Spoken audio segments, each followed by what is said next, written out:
My fiancée texted, "I canceled your therapy. You don't need it. You need to man up." I had PTSD from military service. I replied, "Therapy saves lives." Then I called my therapist, apologized, rescheduled, and ended the engagement during that very session. When my therapist said, "That was the healthiest decision I've seen you make." I, 32 male, served 6 years in the Army. 2 deployments. Infantry. I'm not going to get into the specifics of what I saw because that's between me and my therapist and the ceiling I stare at some nights when sleep decides to take the evening off. What I will say is that I came home different from who I left. Everyone does. Some guys hide it better. I wasn't one of them. I got out at 26 and spent about a year being a complete disaster. Drinking too much. Couldn't hold a schedule. Startled at everything. Car backfires, fireworks on the 4th of July, someone dropping a pan in the kitchen. Classic stuff. The VA diagnosed me with PTSD, which wasn't exactly a plot twist, and got me connected with a therapist through their mental health program. That therapist changed my life. I'm not being dramatic. I mean it literally. I was in a dark place. Not actively dangerous, but the kind of dark where you stop seeing the point of things. And this man pulled me back inch by inch over 2 years. We did cognitive processing therapy, EMDR, the whole toolkit. Slow, painful, unglamorous work. No montages. Just sitting in a beige office twice a month talking about things I'd rather forget until they stopped controlling me. By the time I met my fiancée, I was in a stable place. Working full-time as a warehouse supervisor for a logistics company. Making $52,000 a year. On a truck. Had a routine. Still seeing my therapist twice a month because maintenance matters. You don't stop taking insulin just because your blood sugar's normal. We met through a mutual friend at a barbecue. She was funny, direct, easy to be around. She worked as a dental hygienist. Solid job, good benefits. We clicked fast. Started dating. Moved in together after about 10 months. I proposed at 14 months. Maybe too fast. My therapist actually flagged that. But I was in love and feeling stable for the first time in years, and I thought, this is it. I was upfront about the PTSD from the start. Third date, actually, I told her I was a veteran, that I had PTSD, and that I was in ongoing therapy. I told her what it looked like on bad days. Insomnia, occasional nightmares, sensitivity to loud noises, sometimes needing to leave crowded places. I told her this wasn't going away and that managing it was a permanent part of my life. She said, "I think it's brave that you're getting help." That sentence made me fall for her. I wish it hadn't. For the first year, she was supportive. Or at least she performed support well. She'd ask how my sessions went. She'd give me space on bad nights. When I had a rough episode after a car accident on the highway triggered a flashback. Nobody was hurt, just a fender bender, but the sound of impact put me somewhere else for about 30 seconds. She held my hand in the parking lot and didn't ask questions. I thought, this woman gets it. Then we got engaged and something shifted. It started small. She'd make comments about the therapy schedule. Again? Didn't you just go? My sessions were every other Tuesday. They've been every other Tuesday for 3 years. Nothing had changed, but suddenly it was an inconvenience.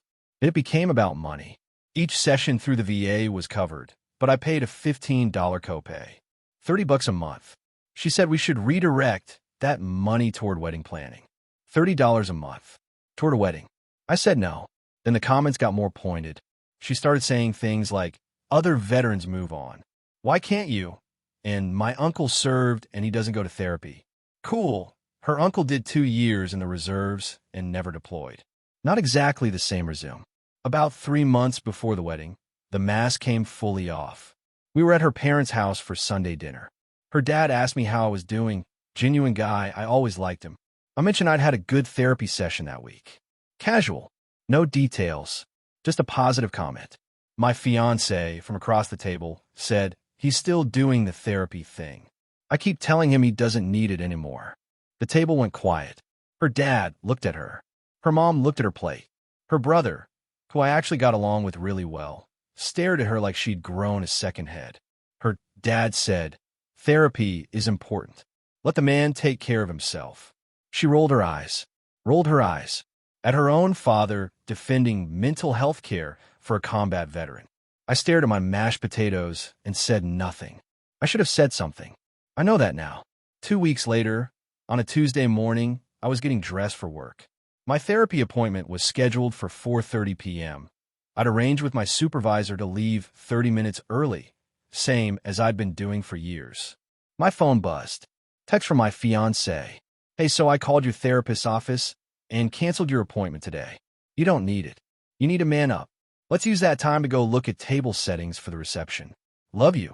I read it 3 times. She called the VA mental health clinic, identified herself as my fiancée, and canceled my appointment. Now, important detail, she wasn't able to access my actual records because of HIPAA, but the front desk scheduling system allowed cancellations from anyone who called with the patient's name and date of birth. It's a flaw in the system, and yeah, I've since flagged it. But at that moment, my appointment was canceled and she was talking about table settings. I sat on the edge of the bed for about 5 minutes. Not angry yet, just still. That military stillness where your brain goes quiet and starts processing tactically instead of emotionally. Then I texted back, "Therapy saves lives." She sent a laughing emoji, an actual laughing emoji. I picked up the phone and called my therapist's office directly. Got the receptionist. Apologized for the confusion. Explained that the cancellation was unauthorized. She was understanding. Said it happened more often than you'd think, which is both reassuring and deeply sad. Rescheduled for the same day, 5 p.m. slot that had just opened. I went to work. Got through the day. Drove to my appointment. And in that session, sitting in the beige chair I'd been sitting in for 3 years, I told my therapist everything. The comments, the escalation, the cancellation, the man up text, the laughing emoji. My therapist listened. He does this thing where he doesn't react immediately, just absorbs, processes, then responds. When I finished, he asked me one question. "What do you want to do?" And I said, "I want to end the engagement." He nodded. Then he said, and this is verbatim because I'll never forget it, "That might be the healthiest decision I've seen you make in 3 years." I drove home, walked into the apartment, and told her we were done. Update 1, the fallout 10 days later. So, telling your fiancée the engagement is off while she's comparing napkin swatches is an experience I wouldn't recommend, but I also wouldn't take back. She was sitting at the dining table with her laptop open, wedding Pinterest boards everywhere, and I walked in and said, "We need to talk." She said, "If this is about the therapy thing, I already said I was sorry." She had not said she was sorry. Not once. Not in any form. I pointed this out. She said, "I meant to. Anyway, it's not a big deal. I was trying to help. You canceled a PTSD therapy appointment for a combat veteran so we could look at table settings. Because you need to start prioritizing US over your past. The wedding is in 3 months. There's not going to be a wedding." She stared at me. Then she laughed. Not a real laugh. That defensive, dismissive laugh people do when they think you're bluffing. "Okay, drama king. Sit down. I'm not being dramatic. I've thought about this. I talked to my therapist. This is done." The laughter stopped. Her face changed. And then the tears started. Immediately. Like a switch. Full sobbing, mascara running, the works. "You can't do this to me. We sent invitations. My mom already bought her dress. We have deposits." I told her I understood there would be financial consequences, and I was willing to eat my share of the losses. I wasn't going to leave her holding the bag on deposits. That's not who I am. But the relationship was over. She grabbed my arm. "You're throwing away our future because of one text." It wasn't one text. It was one text that showed me exactly what you think of me. "I think you're strong. That's why I said man up, because you are a man and you don't need a therapist to tell you that. I need a therapist because I watch people die and it broke something in my brain. That's not weakness. And anyone who thinks it is doesn't get to marry me." She cried for another hour. I sat with her because despite everything, I'm not going to just walk away while someone's falling apart. But I didn't budge. And eventually she packed a bag and went to her mom's house. The next morning, her mother called me. Now, her mom is a piece of work. I'd been polite to her for 2 years, but she'd always treated me like I was slightly beneath her daughter. Little comments about my blue-collar job. questions about whether I'd thought about going back to school. Once she asked me, at Thanksgiving, if my PTSD ever made me violent toward women. In front of 7 people. I said no. Her dad apologized to me later in private. Good man. Wrong wife. Her mom called and opened with, I always knew you weren't ready for commitment. Men with your issues shouldn't be making promises they can't keep. I said, ma'am, your daughter canceled a medical appointment without my consent. We're not negotiating. It's not a medical appointment. It's talking. You sit in a chair and talk. That's not medicine. I'm going to hang up now. If you do this, you'll owe us. We've spent thousands. Send me an itemized list of what you've personally paid for, and I'll reimburse my fair share. I'm not paying for your daughter's decisions. She hung up on me. I was fine with that. Over the next week, the entitlement machine kicked into high gear. My fiancée, ex-fiancée, came back to the apartment to talk 3 times. Each time, the narrative shifted.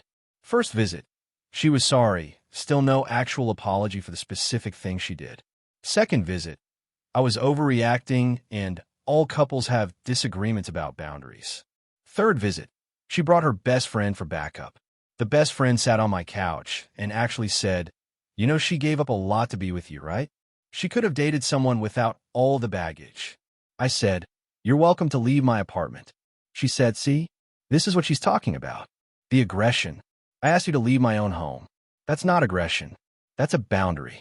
My ex stood there and said nothing. Didn't correct her friend. Didn't say, hey, maybe don't call his PTSD baggage. Just stood there. They left. I changed the locks the next day. Our lease was in my name. She'd been added as an occupant, not a co-lessee. My landlord confirmed in writing that I had the right to change locks with proper notice to an occupant I was asking to vacate. I gave her 14 days written notice, sent via text and certified mail, to collect her remaining belongings. Then the wedding cancellation. This was the expensive part. Venue deposit, $3,500, non-refundable. We'd split it 50-50, so I was out $1,750. Caterer, $2,200 deposit, also non-refundable. My share, $1,100. Photographer, $600 deposit. My share, $300. DJ had a cancellation clause. We got that back entirely. Her dress was non-refundable, but that was her purchase. The invitations had already been sent, about 120 of them. So there was the humiliation factor of contacting everyone. I sent a simple message to everyone on my side. The wedding has been called off. I appreciate your support and understanding. Didn't explain. Didn't bash her. Just the facts. She told people I had a mental breakdown and couldn't handle the pressure of commitment. She told her family I was unstable. She told our mutual friends I'd been getting worse, and she'd been walking on eggshells. That's the one that got me. Walking on eggshells. She took the language of living with someone who has PTSD, real, painful, legitimate language, and weaponized it to make herself the victim. Total financial damage to me from the canceled wedding. About $3,150 in lost deposits, plus another $400 in random stuff. Postage for the invitations, a non-refundable tux rental deposit, a couple of small things. Call it $3,600. Not devastating, but not nothing for a guy making $52,000. Update 2. The escalation and the VA, 3 weeks later. This is the update I didn't want to write, but here we go. After the breakup went public, my ex launched a campaign. Not on social media. She was smarter than that. She went person to person. Old school whisper network. She told my ex-fiancé's version of events to every mutual friend, every distant acquaintance, every person who'd RSVP'd to the wedding. In her version, I was a ticking time bomb who refused to get better and snapped when she tried to lovingly redirect my treatment. She actually used the word redirect, like my PTSD therapy was a misbehaving GPS. But here's where she really crossed the line. She contacted my employer, not formally. She didn't call HR. She called the front office of the warehouse and asked to speak with my direct supervisor. When a receptionist asked what it was regarding, she said, and I know this because the receptionist told me later I'm concerned about a safety issue with one of your employees. A safety issue? She was going to tell my boss that I was mentally unstable. At a warehouse where I supervise a team of 12 people operating forklifts and heavy machinery. If that seed got planted, that I was an unsafe person to have in a supervisory role around equipment, that's not just embarrassing. That's career-ending. The receptionist, bless her, didn't transfer the call. She took a message and brought it to me first. She said, "Some woman called about a safety concern about you. Didn't leave a name, but the caller ID showed your ex's number. Thought you should know." I went straight to HR. I didn't wait. Didn't try to handle it quietly. I walked into the HR manager's office and laid it all out. The breakup, the therapy cancellation, the harassment, and now the call to my workplace. I told them my ex was attempting to sabotage my employment, and I wanted it on record. The HR manager was a veteran herself, Navy, 8 years. She listened to the whole thing with this expression that was half sympathy, half barely contained fury. She said, "We don't take anonymous tips about employee mental health from unidentified callers. And frankly, any further calls from this number will be documented as harassment." She flagged the number in their system. She also said, and this was above and beyond, "Your therapy is your business and your service record is something to be proud of. Don't let anyone make you feel otherwise." I almost lost it in her office. Didn't, but almost. Now, I could have let it go there. The call didn't reach my supervisor. No damage was done. I could have moved on, but she tried to take my job. The thing that kept my lights on, my truck running, my co-pays paid. She tried to dismantle my livelihood using my mental health as a weapon. And I wasn't going to pretend that didn't happen.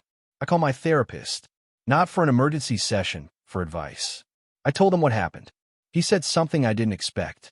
He told me the VA had a patient advocacy office that handled situations where a veteran's mental health treatment was being interfered with by outside parties.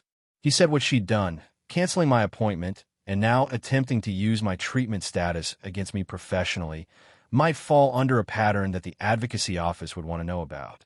I called the VA patient advocate the next day. They were incredibly responsive. The advocate I spoke with took a detailed report and said that unauthorized cancellation of a veteran's mental health appointment was something they documented for systemic tracking purposes. They also updated my file so that no future appointments could be canceled by anyone but me, with a verbal password I'd set up. That should have been the default, but now it was ironclad. But here's what really mattered. The advocate connected me with a veteran's legal aid attorney. Pro bono. Because what my ex did, the repeated harassment, the workplace contact, the interference with medical care, could constitute a pattern of harassment under our state civil code. The attorney reviewed everything. The text canceling my appointment. The man up message. The workplace call, documented by HR with the phone number. The text from her and her mother. The best friend's visit where she called my PTSD baggage in my own home. All of it. He sent her a cease and desist letter. Not a vague, template one. A detailed, itemized letter that outlined every documented instance of interference and harassment, cited the relevant state statutes, and made it clear that any further contact with me, my employer, my healthcare providers, or my family would result in a petition for a protective order. Her mother called me 40 minutes after the letter was delivered.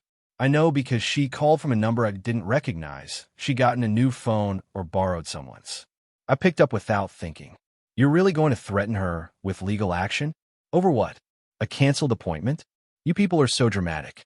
You go overseas, come back broken, and expect the whole world to. I hung up, screenshotted the call log, sent it to the attorney with a note. Contact from her mother 40 minutes after C&D was delivered. The attorney sent a second letter. This one to her mother personally.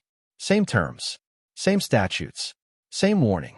The call stopped, but she had one more card to play. She went to my buddy, my best friend from the service, the guy who'd been my groomsman, and tried to turn him. She met him for coffee under the pretense of checking in and spent 45 minutes trying to convince him that I was spiraling and needed real help, not just some VA therapist. My buddy, who'd been in the same unit as me, who'd been through his own stuff, who'd been the one to drive me to my first therapy appointment 3 years ago, listened to the whole thing. Then he said, You canceled his therapy and called it manning up. You called his job and tried to get him flagged as dangerous. And now you're sitting here telling me he needs help? Lady, the only thing he needs help with is getting away from you. And it looks like he's handled that just fine. He got up, left, and called me from the parking lot. Dude, your ex just tried to recruit me for Team Crazy. I declined. I laughed for the first time in weeks. Real, actual, from-the-gut laughter. Update 3, where it all landed 5 weeks later. Final update. Gonna keep this as clean as I can. The cease and desist worked. My ex and her mother stopped contacting me entirely. No calls, no texts, no drive-bys, no intermediaries. The attorney said that most of the time, a well-drafted C&D is enough. People realize that the next step is a courtroom, and suddenly their righteous anger develops a healthy respect for consequences. She did make one final attempt to get at me, though, and it was the most pathetic one. She mailed me a letter. Physical mail. Handwritten. 3 pages. I'll summarize. She was sorry, still not for the specific thing she did. Just generally sorry it came to this. She said I'd thrown away something beautiful. She said she'd been stressed about the wedding and acted out of love. She said my therapist had poisoned me against her, and that no healthy person chooses a stranger in an office over their partner. She called my therapist a licensed clinical psychologist who'd spent 3 years pulling me back from the edge, a stranger in an office. The last paragraph was the kicker. She said that if I changed my mind, she'd consider taking me back. But I need to switch to a female therapist because she was uncomfortable with me sharing intimate details with another man. She wanted to control my PTSD treatment, even in the breakup letter. The absolute audacity was almost artistic. I didn't respond. I put the letter in the folder with all the other documentation and moved on. The financial aftermath, all in between the canceled wedding deposits, the attorney consultation that exceeded the pro bono scope for $150 for additional filings, and the cost of changing locks and breaking a gym membership we'd shared, $85 early termination fee. I was at about $4,100. Manageable but tight. I picked up overtime for 2 months and ate a lot of rice and chicken. The social fallout. I lost about 4 friends. Not close ones, peripheral people who heard her version first and decided I was the villain. 2 of them reached out months later after hearing the full story. I didn't reconnect. Not out of spite. I just didn't have the bandwidth. The people who stayed were the ones who mattered. My buddy from the service. A couple guys from work. My sister, who called me every other day for a month straight and never once said, "I told you so," even though she'd had reservations about my ex from day one. Her dad reached out once. About 2 weeks after the C&D. He called me. I picked up because I'd always respected him. He said, "I heard what happened. All of it. I don't agree with what she did, and I'm sorry it went this far." I said, "Thank you, sir. I appreciate that." He said, "For what it's worth, I told her mother to stop calling you. She didn't listen. I'm glad the attorney's letter did what I couldn't." That conversation lasted about 3 minutes. Firm handshake energy over the phone. I won't hear from him again, and that's okay. He said what he needed to say. Now here's where things stand. Therapy is going well. Better than well, actually. My therapist and I spent several sessions processing the relationship itself. Not just the breakup, but the pattern. How I'd ignored warning signs because the good parts felt so good. How I'd rationalized her comments about therapy as coming from a place of love when they were actually coming from a place of contempt. How I'd been so grateful that someone accepted my PTSD that I didn't notice she was actually trying to erase it. That last one hit hard. I spent so long being thankful someone would date a guy with issues that I didn't demand basic respect. My therapist called it a gratitude trap, where you're so relieved someone tolerates your worst that you let them disrespect your best. Working on that. Probably will be for a while. I got a raise at work. Not massive, $3,800 a year. But my supervisor put me up for it based on performance reviews that were done before any of the personal stuff happened. Good timing. I used part of it to build my savings back up after the wedding losses. The VA advocacy office followed up with me about a month after my initial report. They said my case had been flagged as part of a broader review of their appointment cancellation protocols. Apparently, my situation wasn't unique, There have been multiple cases of family members or partners canceling veterans' mental health appointments without authorization. They're implementing a system-wide change that will require verbal confirmation from the patient for any cancellation. It won't be instant. Bureaucracy moves slow, but it's happening. My story, in some small way, is going to protect other veterans from what happened to me. I didn't plan that. I just reported what happened. But knowing that some other guy who's 2 years in EMDR won't have his appointment canceled by a partner who thinks he should man up, that matters to me more than I can explain. Last thing, and this is the part one keep coming back to. About a week ago, I was sitting in my therapist's office. Same beige chair. Same bookshelf with the plant that I'm pretty sure is fake, but I've never asked. We were wrapping up a session, and I said, "I'm doing okay." He looked at me over his glasses and said, "You are. You really are." And then he said, "You know what I remember most about the day you ended the engagement?" "What?" "You didn't ask me if it was the right decision. You told me it was. That was the first time in 3 years you trusted yourself that completely." I sat with that for a minute. He's right. For a long time, I didn't trust my own judgment.